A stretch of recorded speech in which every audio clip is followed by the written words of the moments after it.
Funciona pelo INSS, né? A gente só trabalha com funcionários da prefeitura, porque não é o INSS, porque não é o INSS. Podcast não é do INSS. Olá, seja muito bem-vindo ao nosso canal Não é do INSS, podcast que é feito de RPPS para RPPS. Para você que nos escuta, já consegue notar, estamos nas principais plataformas de streaming e também estamos nas redes sociais pelo @não é do INSS no Instagram, no Facebook, no YouTube e também no TikTok. Nesse mês de março, a gente está deixando disponível para quem nos curte lá no Instagram, principalmente, no link da bio que tem por lá, vai ter um link novo também para conseguir pegar uma planilha que estamos deixando aí disponível para o pessoal. É uma planilha de checklist para certificação do Progestão. Ao longo de todo esse mês de março, vamos deixar lá disponível para quem precisar. Isso aí é uma iniciativa que a gente fez com a revisão também dessa planilha pelo Irã Gomes, que vai entrar ao longo desse mês também com a gente aqui no podcast. Então, se achar que vai precisar, seja para certificação ou recertificação, é só acessar por lá. E na nossa mesa virtual de hoje a gente conversa com Erenildo Mota, que é gestor de recursos do Macaeprev. Tudo bom, Erenildo? Fala, Rafael, tudo bem, cara? Tudo certo. Erenildo, conta pra gente um pouquinho aí sobre o pessoal do Macaeprev, qual que é a estrutura de vocês aí, pra gente conseguir entender mais como é que funciona a casa de vocês aí. Há quanto tempo que existe, qual é a massa de segurados que vocês possuem? Certo, beleza. Então, vamos lá. O Macaé já tem uma certa longevidade, né? O Macaé foi criado, né, em meados de 2000, então já tem, né, 23 anos aí praticamente. É um instituto de grande porte, né? Hoje a gente tem aqui como segurados cerca de 1.800 aposentados já, quase 600 pensionistas e de servidores ativos, se eu não me engano, são quase 13 mil. É uma massa bem grande, né? Pô, muita gente. Assim, a gente está aqui no Rio de Janeiro, né? Para quem não conhece Macaé, né? Rio de Janeiro é no Norte Fluminense, entre o Norte Fluminense e a região dos Lagos, né? Está no meio do caminho aqui. A gente tem aqui na estrutura do Macaé Prévio, né? São duas diretorias, né? A diretoria financeira cuida da parte, né, financeira realmente, na parte contábil, a parte de investimento hoje ainda está dentro da diretoria financeira. A gente também tem a diretoria previdenciária, que cuida da parte de concessão de benefícios. Então, são essas duas diretorias que a gente tem. Tem a figura do presidente, né, que é o líder do instituto, e, né, os conselhos: o conselho fiscal, o conselho previdenciário e o comitê de investimentos. Dentro da estrutura aqui, hoje nós somos 47 pessoas trabalhando na Macaé nos diversos setores, né? E, bom, assim, basicamente é isso, né? A gente tem patrimônio aqui de pouco mais de 4 bilhões, que a gente completou, conseguiu chegar a esse número agora em janeiro, né, um marco expressivo aqui para o Instituto. Basicamente essa que é a estrutura aqui. Né? Uhum. Com 4 bilhões, dá para dizer que não é qualquer RPPS que possui hoje isso, né? Pelo menos assim, de cabeça agora eu desconheço algum RPPS que tenha esse montante assim tão grande quanto vocês. Entre os municípios, o Macaé Prévio é o maior, né, em recursos. Tem alguns estados que tem mais, sim, né? Acho que a última vez que eu vi a lista, a gente estava em nono ou décimo entre todos do No Brasil. geral. Isso. Entendido. Erenildo, e conta pra gente aí como é que é a tua história aí com o RPPS, como é que você entrou nesse universo aí? Cara, eu caí aqui de paraquedas, né, praticamente. Eu entrei, O que é normal com muita gente também aqui do RPPS, né? Muita gente acaba caindo assim. eu era da Secretaria de Obras da Prefeitura, né? Eu entrei no concurso, comecei em 2011, não, 2010. E aí, um amigo que trabalhava aqui no Macaé Prévio, na verdade eu nem sabia o que era o Macaé Prévio, só via aquela linha do desconto lá no contra-cheque, mas não fazia ideia do que era.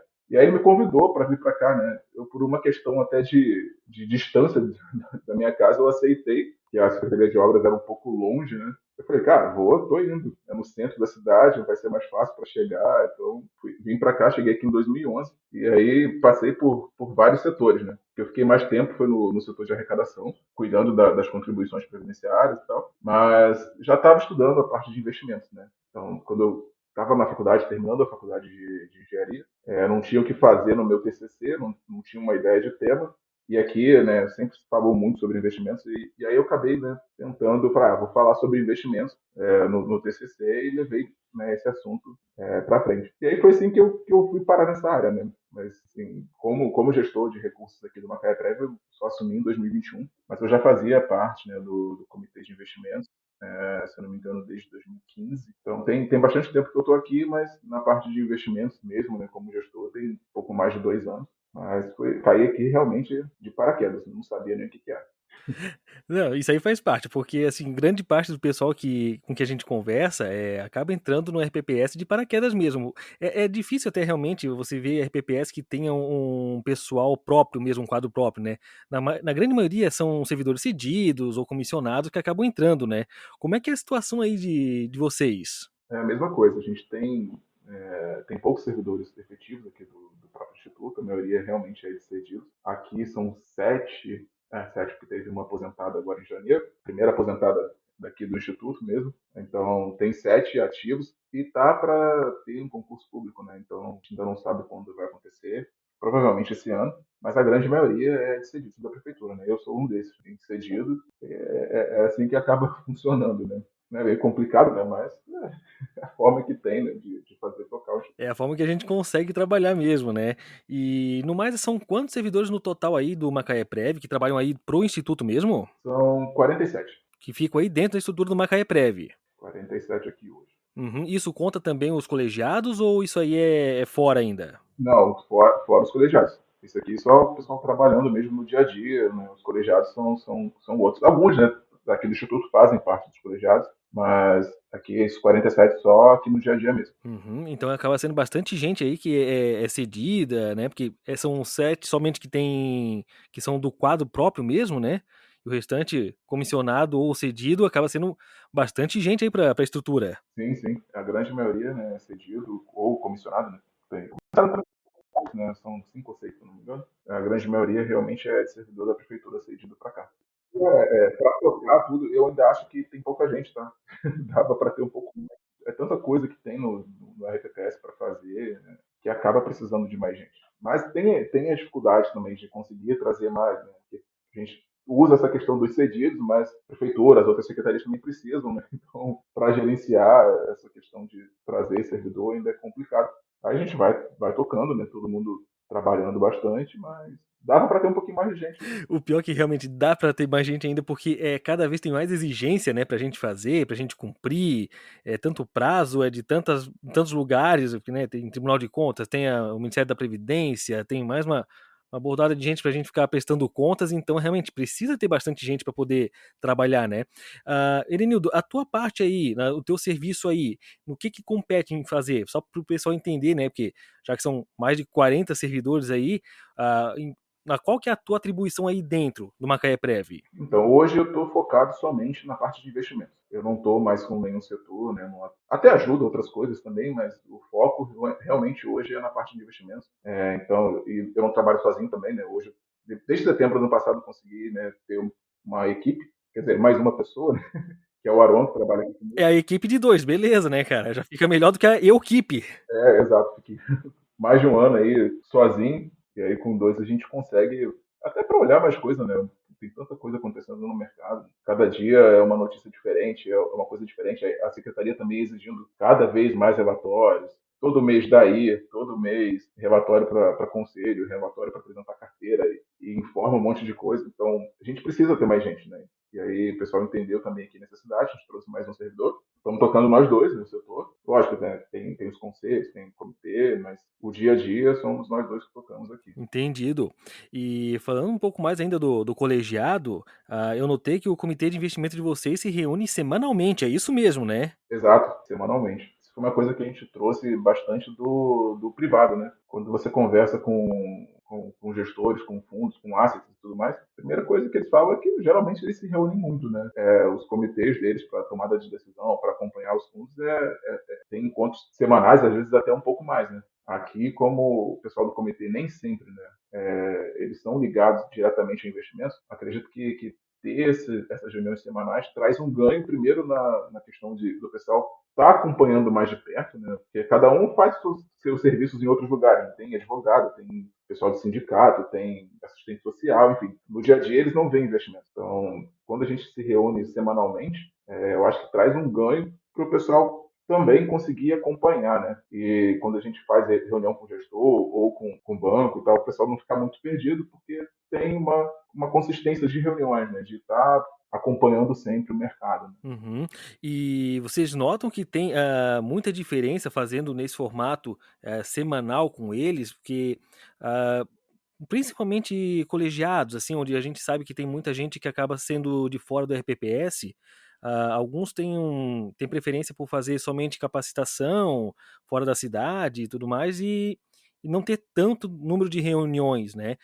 Vocês veem uma diferença boa nesse sentido, de conseguir fazer mais reuniões e não só ter a parte de capacitação com os colegiados, ou mais especificamente do comitê de investimentos? Cara, eu acho que é uma vantagem sim fazer mais reuniões. Até conversando com o pessoal de banco e tal, eles comentam sempre com a gente, né, que tem RPPS até na nossa região aqui que se reúnem uma vez por mês, né? E às vezes acontece um evento, por exemplo, a curva de juros abriu, né? A gente está com uma taxa alta ou dava para fazer uma aplicação em fundos de vértice ou comprar título público. E aí o pessoal fala, tá, vou ver com o comitê. Mas a reunião do comitê é só no mês seguinte, né? Então, quando chega na reunião, às vezes a taxa já fechou e você não consegue fazer a movimentação, né? Então, com a reunião semanal, eu acabo, né, também tendo uma vantagem nesse ponto, né, de ter mais agilidade nas tomadas de decisão. Por exemplo, na semana passada, a gente fez uma mudança aqui na carteira, até relevante, e em 2 dias a gente conseguiu fazer, né? Um dia teve a reunião do comitê, no outro do conselho, e depois a gente já fez a movimentação. Então, tem esse ganho assim, de agilidade, né, para tomar decisão e botar o pessoal sempre acompanhando, né, estar sempre por perto do que está acontecendo no mercado.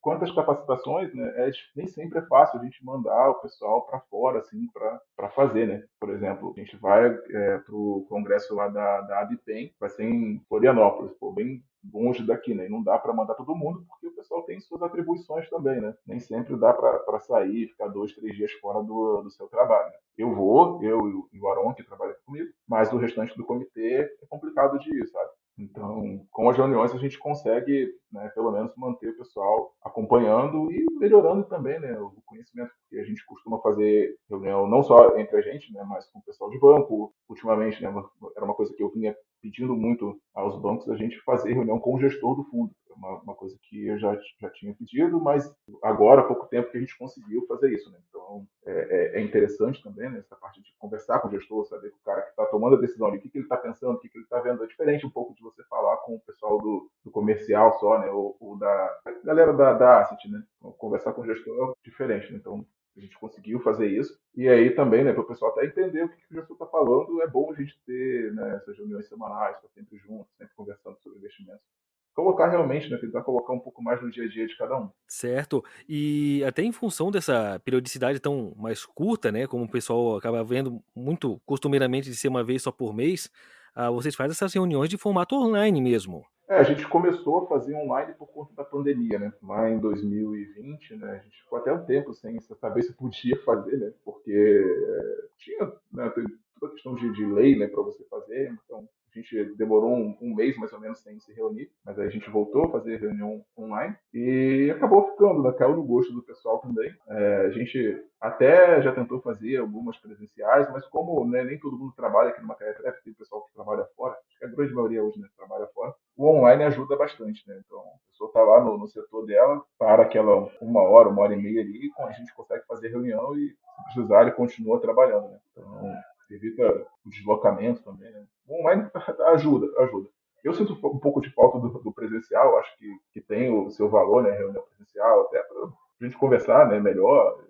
Eu gosto mais do presencial, mas o online vem ajudando bastante também. E essa parte de formato online, realmente, depois da pandemia, foi um grande divisor de águas para todo mundo, né? A gente passou a ter muito mais reunião no formato online, e depois de um certo tempo também deu uma saturada, né? Então o pessoal começou a preferir um pouco também da parte presencial. E realmente faz falta isso, né? Faz falta você ter esse contato direto com o gestor, com o distribuidor, enfim, para poder conversar um pouco mais a respeito, né? Então, realmente, isso aí vem muito com são as novidades agora, né, que a gente acaba tendo, essas novidades acabam vindo pra gente, a pandemia foi isso para todo mundo, então a gente agora, muitos de nós hoje já tem muita coisa online, né, inclusive com essas reuniões de colegiado, né. Trazendo um pouquinho, sobre a carteira de vocês, como é que ela está montada hoje? Cara, a carteira hoje está bem conservadora, eu poderia te dizer. Aham.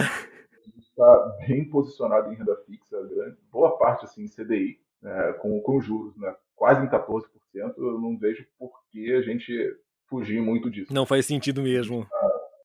tá bem carregado em CDI. Quase um quarto da carteira é CDI hoje, né? A gente foi montando essa posição ao longo do ano passado, já entendendo que o CDI ali naquele momento bateria a meta atuarial, né? E para esse ano a gente entende também que o CDI vai bater a meta atuarial. Então fazia bastante sentido, a gente, né, foi enchendo o carrinho mesmo, comprando bastante. E a gente tem uma alocação bem grande também, né, em fundos de vértice, boa parte vencendo agora em 2023. Então, a maior parte, na verdade, vence agora em 2023. A gente está aí estudando, começando a movimentação aqui para fazer compras diretas de títulos públicos. Né? Por enquanto, a gente está somente com fundos de vértice. Então, a gente está nesse processo aí, mas pô, a carteira está com 84% em renda fixa. Como eu falei, bem conservadora, né? Pessoal, tudo bem, o pessoal do conselho, né? Eles têm um perfil mais conservador, não é muito o meu perfil, eu sou um pouco mais arrojado, assim por dizer, mas eu entendo que a gente, né, até por ser um setor público e tal, a gente precisa, em alguns momentos, também ser um pouco mais conservador, mas à medida que o tempo vai passando, eu também percebo que o pessoal vai evoluindo e a gente vai conseguindo trazer mais coisa para nossa carteira. Então, por exemplo, até a gente entrar aqui em 2021, não tinha nada no exterior. Né? Então, foi uma coisa que a gente conseguiu mudar na política de investimento, porque era meio que proibido. Né? Então, a gente conseguiu mudar na política, junto com o pessoal do conselho, o pessoal entendeu a necessidade. Então, de 2021 para cá, a gente tem exterior. A gente conseguiu aumentar um pouco a exposição em bolsa também, porque só tinha um fundo de ações aqui, era uma participação assim, bem pequena na carteira. A gente, aos poucos, foi conseguindo aumentar. E, assim, a ideia é que a gente, até o final desse ano, né, 2023, a gente consiga chegar ali na faixa de uns 15% em ações. A gente está perto de 5% ainda. Então, tem bastante coisa ainda para a gente comprar e a gente está indo devagar, mas a ideia é chegar nessa alocação de 15% em renda variável aqui no Brasil. Na parte do exterior, a gente quer chegar até 8%, mas por enquanto, né, a gente não está comprando exterior. De tudo que eu vejo no mercado e de conversa com outros gestores também, a gente entende que ainda vem mais problema lá fora. Né? Então, o juro está alto, os bancos centrais ainda estão subindo juros. O que aconteceu até agora parece que não afetou muito ainda o lucro das empresas. Pode ser que venha uma recessão lá fora, então a gente está segurando um pouco a mão aqui no exterior. A gente já tem uma alocação, né? A gente não resgatou nada, a gente vai mantendo a alocação. Na hora que a gente entender que o mercado está melhorando um pouco para o lado de lá, a gente vai voltar, né, a aumentar essa exposição lá. A ideia também é, né, voltar a comprar bolsa aqui no Brasil. O mercado está. Assim, a gente acha que a bolsa está barata, né? Todo gestor que a gente conversa de ações, eles falam: a bolsa está muito barata. Mas também tem sempre aquele adendo, né? Não quer dizer que não vai ficar mais barata. Então, a gente vai observando, né? O cenário está bem complicado, né? Cada dia governo brigando com o Banco Central, são as empresas aí agora, essa questão da Americanas trouxe uma volatilidade grande para o mercado, né, sem o pessoal entender direito o que vai acontecer com as empresas de varejo. Essa semana, não sei se você viu aí, saiu um resultado bem ruim da Rap Vida. A empresa caiu quase 35% em um único dia na bolsa. Então, tá complicado, né? O mercado tá chacoalhando bastante. Mas a gente vai, a ideia, essa para mim é a hora de comprar. Né? Ninguém tá querendo muito, é a hora que a gente deveria estar comprando. A ideia realmente é voltar a comprar agora, né? E aproveitando que a bolsa deu uma queda aí, tem boas empresas negociadas a preço de banana praticamente, a gente vai, né, e aos poucos aumentando essa nossa posição aqui em renda variável. Entendido. Fazer só uma pergunta meio que provocativa ali, mais em função do pessoal que estiver nos ouvindo e que não é da área de investimentos, né? Como citasse ali, a CDI tá pagando meta, né? Então é mais tranquilo. E aí você depois foi falar sobre a questão de alocação em renda variável, investimento no exterior. Se o CDI está conseguindo pagar meta, por que o Instituto não coloca toda a carteira em CDI, por exemplo? Boa pergunta. É interessante também ter a diversificação, né? Assim, eu gosto sempre de pensar no modelo de alocação de ativos. A gente está pronto também para qualquer cenário, né? Hoje o CDI está entregando um retorno excelente, né? Quase 14% ao ano, mas daqui a um tempo esses juros pode cair, né? Pode começar a cair, e aí a gente teria que ficar fazendo muito giro. A gente é muito grande também, né? A gente fala aqui que é um transatlântico em movimento para você girar, dar um 360, dá um trabalho também. 360 não, né? 180. Né? Ou não, Dá um certo pro trabalho. 180 já tá difícil, 360 só piora. Dá um certo trabalho para a gente mudar, assim, toda a carteira. Então, a gente mantém uma diversificação. É importante ter uma diversificação global, né? Entendo que não dá para ter tudo só no Brasil, né? A gente tem muito risco aqui, então a gente tem que ter algo que entregue alguma coisa diferente. Se o Brasil ficar muito ruim, algo que possa pelo menos puxar um pouquinho a carteira ou fazer a carteira não cair tanto, né? Também tem esse ponto, né? Quando a gente olha historicamente, né, a nossa bolsa brasileira, ela tem uma correlação negativa com o dólar. Então a gente tem um pouquinho, né, um pouquinho de ativos dolarizados na carteira para ter esse efeito também, né? Buscar equilibrar um pouco a nossa alocação. Então faz muito sentido ter uma carteira diversificada. Não dá para concentrar tudo em uma única estratégia, né? Apesar do CDI estar muito bom, a gente tem que ter outros ativos na carteira. Por isso que a gente não mantém 100% da carteira no CDI. Mas, obviamente, se a gente tivesse feito isso no ano passado, a gente teria conseguido bater a meta atuarial, né? A gente não conseguiu. Ficou um pouquinho, né, longe da meta. Se tivesse 100% no CDI, a gente teria conseguido. Esse ano, provavelmente também, né? Quem tiver uma carteira aí 100% CDI, bateria a meta. Só que é aquele ponto também, a gente tem que olhar um prazo um pouco maior, né? A gente corre atrás da meta atuarial anual, mas a gente pensa numa alocação para muitos anos, né? Então faz sentido ter essa diversificação, né, pensando mais para frente também. Exatamente, faz todo sentido você ter essa diversificação, né? Questão de posicionamento mesmo em cada segmento ali. Cada um vai corresponder à sua expectativa depois. Edenildo, trazendo um pouco aqui sobre a política de investimento de vocês, eu notei que a carteira de vocês ele é muito concentrado em Caixa e o Banco do Brasil, né? Tem alguma orientação nesse sentido para que fique somente nesse tipo de banco? Tem. Tem uma lei municipal, sabe? A gente tem uma lei aqui desde 2013 que só permite a Macaé fazer as aplicações em bancos oficiais públicos. Então, por isso que quase 100% da carteira está no Banco do Brasil e na Caixa, exceto por um FDIC que tem lá, né? É bem pequeno na carteira hoje, cerca de 0,02%, que está lá na BRL Trust. Foi um FDIC que foi feita essa aplicação lá em 2012, né? Inclusive foi por conta desse FDIC, né? Que hoje é um fundo estressado, né? A gente está aí acompanhando ele, né? Mas não tem liquidez, a gente não consegue fazer gestão, né? Não dá para aplicar mais, também não dá para resgatar. A gente vai acompanhando, participa das assembleias e tudo mais, mas é um fundo que ficou na carteira. Acho que tem bastante RPPS que tem ele, no Setorial Itália. Então é o único fundo que não está dentro do Banco do Brasil e da Caixa, e foi por conta dele, né, dessa alocação problemática, né, que foi feita essa lei lá em 2013 aqui no município, né? Então até hoje a lei está aí perdurando. A gente só faz as aplicações em Banco do Brasil e Caixa. Até existe, né, o conselho no ano passado, eles tomaram a iniciativa de fazer uma proposta de alteração dessa lei, né, mas ainda está caminhando, foi enviado para o gabinete do prefeito. Então, eles precisam analisar, ver se realmente, né, eles entendem que vale a pena trocar a lei para ver se a gente muda essa situação. Mas, por enquanto, né, a gente faz o melhor que a gente consegue, né, dentro dessas possibilidades, né, dentro do Banco do Brasil e da Caixa Econômica. Até porque não é difícil você ver outros RPPS com alocações em outras instituições, né? Outros bancos e tudo mais. Então vocês ficam meio que amarrados a apenas duas instituições. Não que elas não sejam boas, mas que acabam faltando uma prateleira maior de opções para vocês também. Sem dúvidas. Realmente faz falta ter mais opções, mas é aquilo, né? A gente tenta fazer o melhor, né? Por exemplo, a própria resolução, né? A 4963, a gente ficou por mais de 10 anos com a 3922 e ela não atendia muita coisa, né? Sempre estava faltando uma coisinha ali. E aí a gente, né, veio com a 4963 no final de 2021. Melhorou bastante? Melhorou, mas ainda podia ser um pouquinho melhor, né? Eu sinto falta de algumas coisas na resolução. E agora a gente tem a nossa lei que também que limita um pouco, mas a gente vai tentando, né, sobreviver aqui e fazendo realmente o melhor que a gente tem, o melhor que dá dentro do que as duas instituições oferecem. E assim, o pessoal, eles são bem parceiros também, né? A gente consegue pedir algumas coisas, né? Inclusive essa questão de conversar com o gestor, né? A gente começou a fazer esse movimento. Então, assim, dentro do possível, a gente vai, né, tentando encontrar bom resultado. Lógico, faz falta, né? Por exemplo, aqueles ativos que foram liberados na 4963, que são letra financeira, né? CDB, por exemplo. O Banco do Brasil e a Caixa, eles não oferecem isso para a RPPS, né?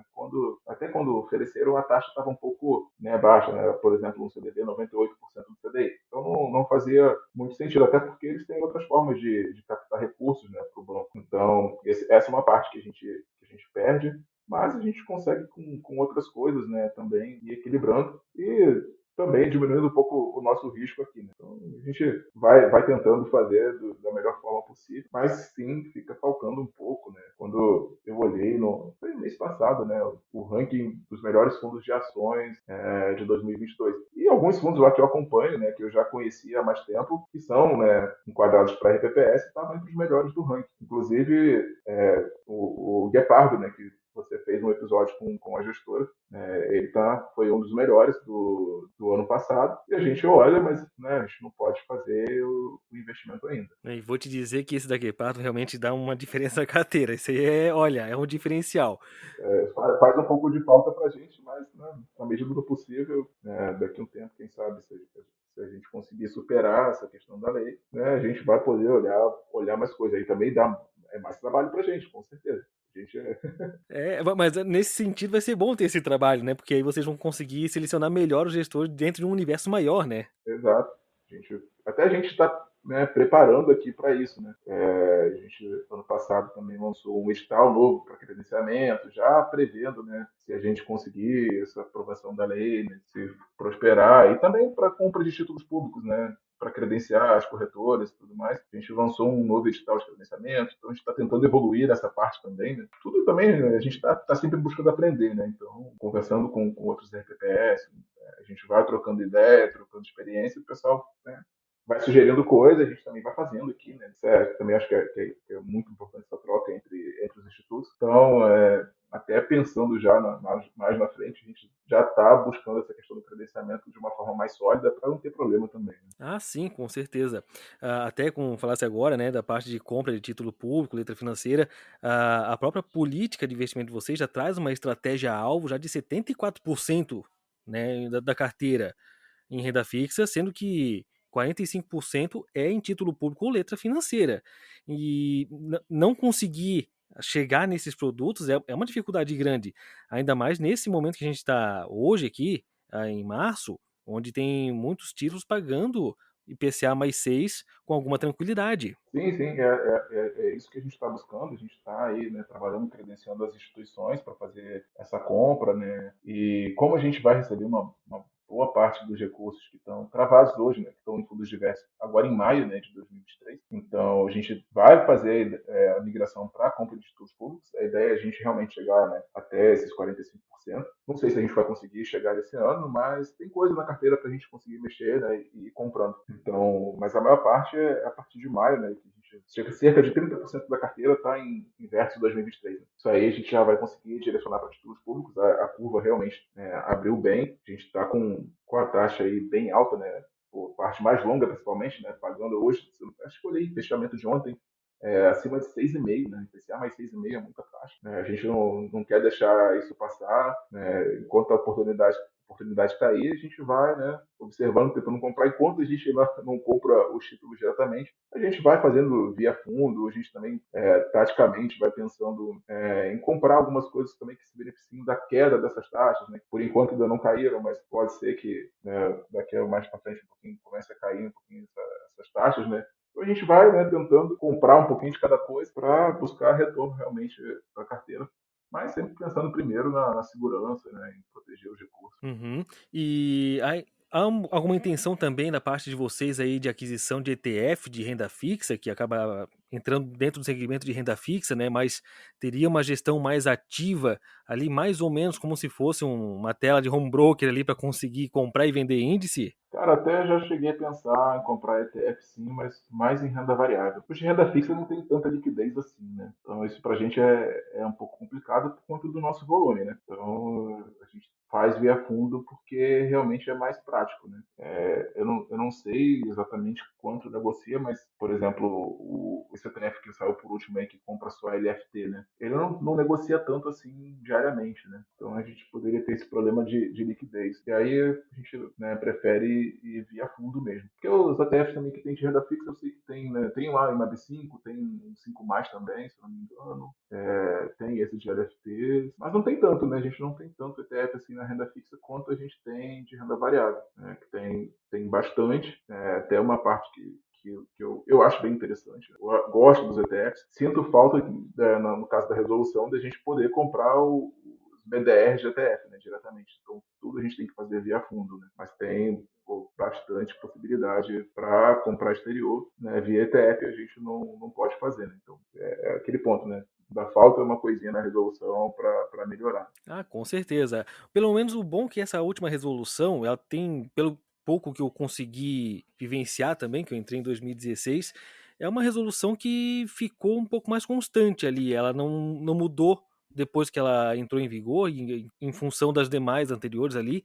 Elas mudavam quase que todo ano também, né? Então, pelo jeito, agora meio que se assentaram com a resolução. Opa, já está uma estrutura legal aqui que foi montada. Tem coisa para alterar, mas pelo menos já está bem mais robusta do que as anteriores. Sim, sim, ficou mais robusto, ficou melhor. O que eu senti falta, né? E aí eu acho que muita gente deve concordar. Pô, os principais gestores do Brasil, eles são gestores de multimercado, né? Se você for ver em termos de retorno, os maiores gestores do Brasil são gestores de multimercado. Mas a gente não pode acessar os bons multimercados no RPPS. A grande maioria tem uma certa alavancagem, né? E é proibido pela resolução. Então a gente fica sem ter acesso à cabeça, né, desses caras que têm muito histórico, têm ganhar muito dinheiro, né? E a gente não pode. Outro ponto que eu acho que faltou nessa resolução foi aumentar um pouquinho o nível para exterior, 10% só, eu acho pouco, né? Eu acho que poderia ter um pouco mais.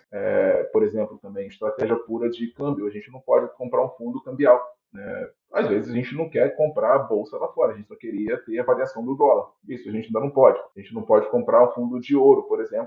Classicamente é uma proteção para os portfólios, e a gente não pode ainda, né? Então, esse tipo de coisa eu senti muita falta na resolução, que eu acho que faz sentido dentro de um portfólio diversificado, mas, né, a gente não consegue. Mas a parte principal é dos multimercados, cara. Tem muito fundo bom aí, a gente fica de fora. Eu não entendo, na verdade, por quê, né? Mas a resolução não permite, a gente só olha de longe, né?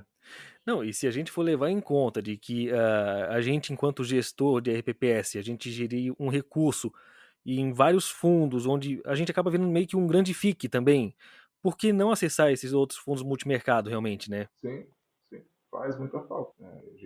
A gente é um grande multimercado, né, se for pensar assim, né? Vocês mesmo em Macaé com 4 bilhões são realmente um grande multimercado. Exatamente. E aí os bons a gente não consegue acessar, né? Então tem essas dificuldades, né, de lei e tal, mas a gente vai tentando, né, driblar com o que a gente pode, né? Exatamente. Erenildo, queria te agradecer aí por ter aceitado o nosso convite aí, para ter conversado aí com a gente. E fica o espaço aí para você divulgar aí o Macaé Prev, divulgar contato aí, quem quiser falar um pouco mais aí com vocês, trocar ideia, trocar experiência, como é que faz para entrar em contato? Pô, Rafael, eu que agradeço o convite, tá? Fiquei bem feliz de poder participar, de falar um pouco sobre o Macaé Prev, né, de trocar essa ideia com você. Gosto muito dessa parte de investimento, né? Então, nos grupos que eu participo, falo bastante, né? Nos eventos também gosto de conversar bastante com a galera. Para falar comigo, né? Quem quiser trocar uma ideia, pode me achar lá no Instagram, @erenildomota com 2 T's. Também, se quiser mandar um e-mail aqui pro Macaé Prev, eu consigo falar. O e-mail é macaeprev mudo, né? Só para facilitar aqui, @macae.rj.gov.br. E aí só direcionar aqui para a área de investimentos que eu vou receber, né? Vou ter o prazer de conversar com o pessoal. Basicamente isso, né? São meus contatos, né? Tô sempre, até na rede social, até falava um pouco sobre investimentos, mais voltado para a pessoa física, né? Faz um tempo que não dá tempo de fazer, né? Mas é uma parada que eu gosto, né? De falar sobre isso, de produzir conteúdo, né? Para o pessoal. Faz tempo que eu não faço nada, mas ainda tem alguma coisinha guardada lá no Instagram. Então, quem quiser trocar essa ideia, são esses aí os meus contatos. E só te agradecer realmente, né, pela sua oportunidade, achar, né, até te parabenizar por ter feito um podcast voltado para a RPPS, né, uma coisa que não tinha, que faz muita falta, que é importante para a galera conhecer, participar, trocar ideia, conhecer pessoas, conhecer, né, outros gestores, ver como é que o pessoal aí por fora está fazendo, né. Então achei bem legal essa sua iniciativa, realmente te parabenizo por isso. Valeu mesmo. Obrigadão mesmo, Elenildo. Olha, a ideia sempre foi essa, a gente poder compartilhar informação, trocar ideias mesmo, trocar experiências e que o canal sirva realmente para isso, né? Que a gente possa aí conseguir cada vez mais compartilhar ideias. Como esse episódio só vai pro ar no dia 13, a gente está conversando no dia 3, então eu vou dizer assim, pelo podcast, eu espero ter te visto, então, em Floripa, que eu também estarei por lá, ou estive por lá, então, na semana anterior. Elenildo, mais uma vez, obrigadão mesmo, tá? Por ter aceitado aí o nosso convite. E agradecer também a cada um que está ouvindo a gente por aqui também, que possa compartilhar também aí com mais amigos, que possa compartilhar aí com o pessoal desse podcast, desse episódio. Obrigadão aí e até mais!